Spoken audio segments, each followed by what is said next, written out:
दोस्तों आज की इस वीडियो में हम डिस्कस करने वाले हैं how to make Google Chrome more efficient. तो किस तरह गूगल क्रोम की स्पीड को इन्हांस कर सकते हैं, इसको स्मूथ बना सकते हैं।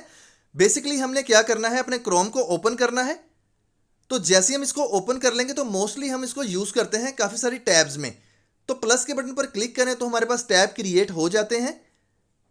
तो यहां पर हम देख सकते हैं डिफरेंट टैब्स हम इसके ऊपर क्लिक करके ओपन करते हैं और डिफरेंट वेबसाइट को यूज करते हैं। तो बेसिकली ये तमाम जितने भी टैब्स हैं ये बैकग्राउंड में रन होते हैं, तो हमने इनको इनएक्टिव करना है। तो थ्री डॉट्स पर क्लिक करने के बाद सेटिंग पर अप्लाई करेंगे। तो सेटिंग का बॉक्स हमारे पास कुछ इस तरह से अपीयर होगा। यहां पर हम देख सकते हैं लेफ्ट साइड पर हमने फाइंड करना है परफॉर्मेंस। तो जैसे हम परफॉर्मेंस पर क्लिक करेंगे मेमोरी सेवर को सिलेक्ट करेंगे।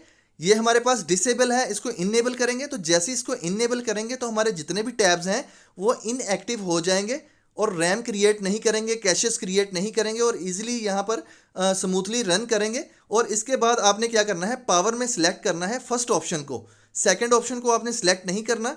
Turn on only when my battery, तो इसको आपने सिलेक्ट करना है, यानी कि 20% को सिलेक्ट करना है। तो यहाँ पर जितने भी टैब्स हैं वो इनएक्टिव हो जाएंगे और सिंगल ब्राउजर जो हम यूज़ कर रहे हैं वो एक्टिव रहेगा।